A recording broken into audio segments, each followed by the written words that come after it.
কে আমার শ্বশুর শাশুড়ি? জি।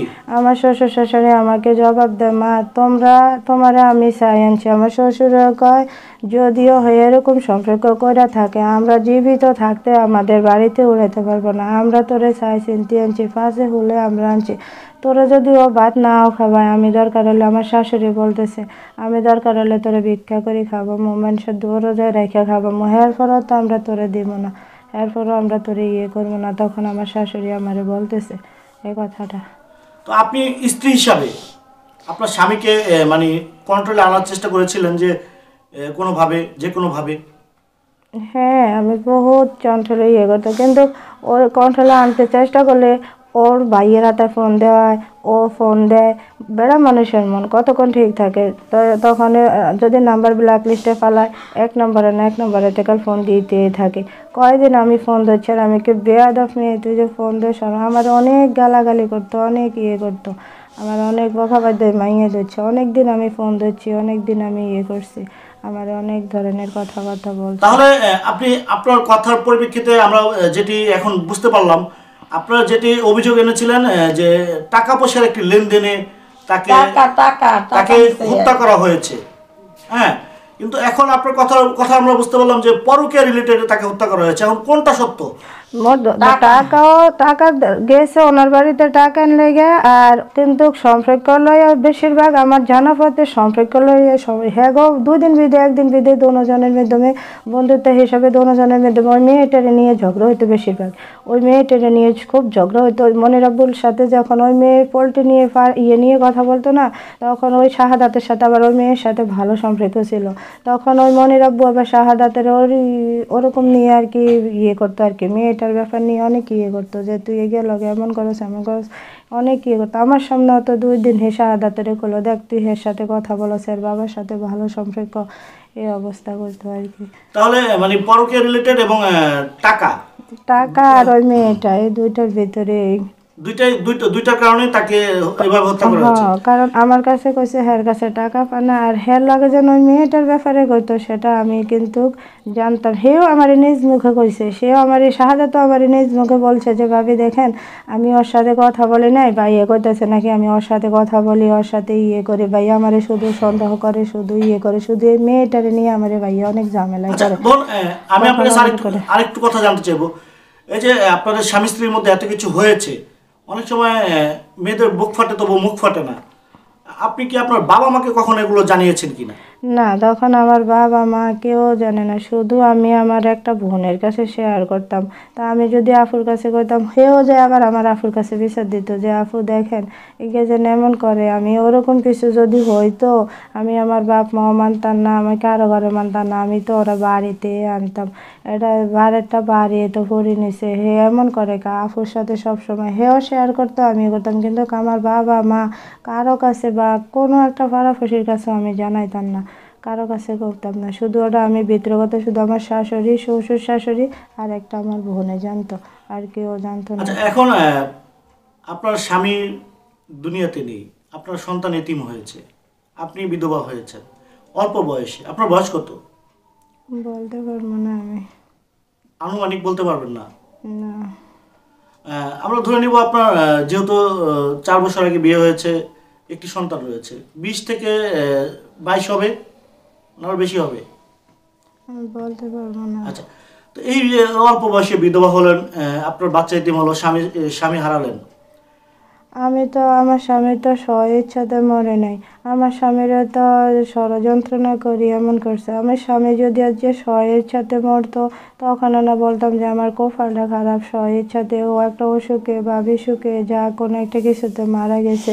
এখন তো আমার কপালের থেকে জোর করে টেনে নিয়ে মারা হয়েছে, এখন তো ও তো স্ব-ইচ্ছাতে মরে নাই যে আমি স্ব-ইচ্ছাতে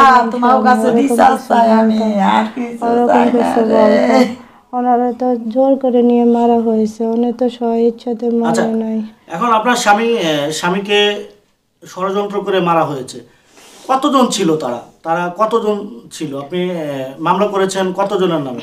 আমি জানা সত্ত্বে শাহাদাতের নামে মামলা করছি, আর ওই মেয়েটার মা, মেয়েটা আর মেয়েটার বাবা, আমার জানা বলতে হবে মেয়েটার মা আর মেয়েটার বাবা আর ও শাহাদাত আমি মিল ওটুকে জানি। শাহাদাতের লগে কে ছিল আসে বিষয় ওটা তো শাহাদাতে বললো যে শাহাদাতের সাথে কাদের ছিল, কাউসার ছিল, শাহাদাত ছিল, আরেকজন ইয়ে ছিল। ওটা তো শাহাদাতের নিজ মুখের কথা। কিন্তু 60 জন ছিল শাহাদাতে। ওই দিনও আমার কাছে যে 60 জন লোক সিএনজিতে ছিল, 60টা পুরুষ 1টা মহিলা।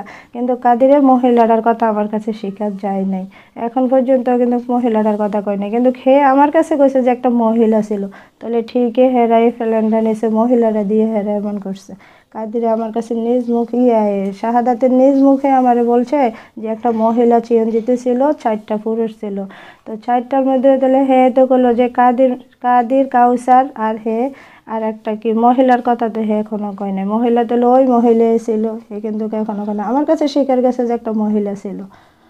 কতজন অ্যারেস্ট হয়েছে এ পর্যন্ত? শুধু সাক্ষী সহিত আপনি 3 জন, কাউসার এই মাইনুদ্দিনেই আর শাহাদাতেই, আর একটার নাম হয়েছে কিনা জানি, তা আমি সঠিক জানিনি এটার নাম কি। আর যারা যারা 3 জন অ্যারেস্ট হয়েছে আপনি বলতেছেন? জি। তো 3 জন অ্যারেস্ট হয়েছে, আর যারা রয়েছে তারা এখনো নাকের ডগা দিয়ে ঘুরে বেড়াচ্ছে? জি, তারা এখনো ইয়ে করতেছে, পাইতেছে। আপনারা এই অনাকাঙ্ক্ষিত একটি ঘটনার আপনারা কি চাচ্ছেন?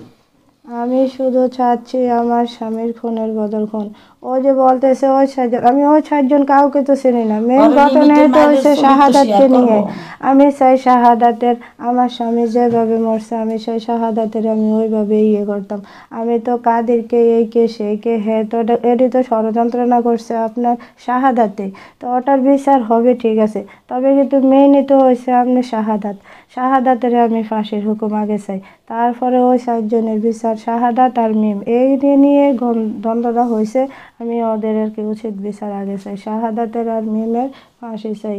আমারই কিন্তু মিমের মায়ও ঠেট দিছে কে রাখতে পারে কে নিতে পারে। তখন বোঝা গেছে যে ওরে আমার বুক খালি করছে, ওরা ছাড়া আমার বুক কেউ খালি করে নাই। আমি তো কাদিরকেও চিনি নাই, কাউসারকেও চিনি নাই, ওদেরকে কারো ঘরে চিনি নাই। তো অগরে মিলেছে তো শাহাদাতেই নাকি, আমি তো আর অগরে চিনি নাই। তাহলে শাহাদাতের আর মিমের এই 2জনের ভিতরে আমি জানা সত্ত্বে জানি এই 2জনের ভিতরে হয় দ্বন্দ্ব। তাহলে শাহাদাতের আর মিমের আমি ফাঁসি চাই, আর কিছু চাই না। আমি এই 2জনের বিচার চাই। আচ্ছা ভাবি, আমি আপনার কাছে সংক্ষিপ্ত করে একটু জানতে চাই, শাহাদাত ছেলেটি কি করতো? ভাই আমি অতটুক জানতাম না যে শাহাদাত কি করতো, আসল বিষয় আমার কাছে অতটুক বলতো না, আমি অতটুক জানতামও না। বাস্ট ওজন একবারে তো বললাম আমার ঘরে একদিন আইসে তখন আমি জিজ্ঞেসি যে ওকে, কইছে মিমের জামাই, ওটুকে জানি। শাহাদাতে কি আসল বিষয়, শাহাদাতের বাড়িও তো আমি কখনো চিনি নাই। সেদিন আমি কিন্তু কিভাবে গেছি শাহাদাত কি করতে আপনি জানতেন না, ঠিক আছে।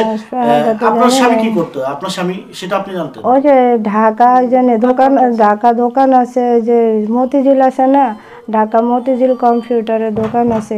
আবার এই যে ব্রিজের গোড়ায় একটা মুদি দোকান ছিল। আর আমার বিয়ের আগে শুনছি বিদেশ ছিল, আমার জানা সত্ত্বে আমি একটুকে জানি যে এরকম ছিল। তো সুপ্রিয় দর্শক, আপনারা অবশ্যই বুঝতে পেরেছেন এই ভিডিওর মাধ্যমে আমরা তুলে ধরতে চেষ্টা করেছি সোহেলকে কিভাবে হত্যা করা হয়েছে। হত্যার 5 দিন পর ফরিদগঞ্জ থানা পুলিশের সহায়তায় তাকে উদ্ধার করা হয়েছে। 5 দিন পর মাটি থেকে তাকে পরিকল্পিতভাবে হত্যা করে মাটি চাপা দিয়েছেন শাহাদাত নামের এবং তার সঙ্গবঙ্গরা। তো প্রিয় দর্শক, এই ভিডিওর মাধ্যমে আমরা দেশবাসীর কাছে পুরো ঘটনা তুলে ধরতে সক্ষম হয়েছে কিনা জানি না। যদি এই ভিডিওর মাধ্যমে কোনো ভুল ত্রুটি হয়ে থাকে বা কোনো অন্যায় বা কোনো উস্কানিমূলক কথাবার্তা বলে থাকে অবশ্যই ক্ষমাশূন্য দৃষ্টিতে দেখবেন। এবং সোহেলকে যারা হত্যা করেছে তার 3 বছরের একটি সন্তান রয়েছে। আমরা একটু সন্তানটিকে দেখানোর চেষ্টা করব এই ভিডিওর মাধ্যমে। এবং সোহেলের যেন তাকে যারা হত্যা করেছে তার সেই আসামিদের জন্য ফাঁসি হয়, এই পরিবারটি এমনটি দাবি করেছেন। তো আমরাও চাইবো সমাজে যেন এ ধরনের ন্যাক্কারজনক ঘটনা আর না ঘটে, সে প্রত্যাশা নিয়ে আজকের ভিডিওটি শেষ করছি। আল্লাহ হাফেজ। আমি আর একটা বলতেছি, যদি ওর ফাঁসির হুকুম না হয় তাহলে যে কত মানুষ ফোন করবো বলার মতো না, কারণ ওর সাবাস বাড়ি গেছে, ওর সাবাস বাড়ি গেছে। ও আমার কালকে জেলের থেকে বাইরে আমার সামনে কয় আমি কাল একটু বাইরে, আমি সব তামা করে ফেলবো, হে কইতেছে, হে শাহাদাত কইতেছে। আবার কাল আমার দিকে ফাঁকাই দেখতেছে, আমার দিকে ফাঁকাই তাকায় আমার দিকে কাল চাইতেছে দেখতেছে। তো প্রিয় দর্শক আমরা আসলে ফাঁসি ছাড়া আর আমি কিছু চাই না, ও থাকলে যে আবার দুর্ঘটনা ঘটাইবে। প্রিয় দর্শক আমরা বাচ্চাটিকে একটু দেখানোর চেষ্টা করব, আশা করি আপনারা বুঝতে পেরেছেন। ভিডিওটি বেশি করে শেয়ার করে দিবেন। আল্লাহ হাফেজ।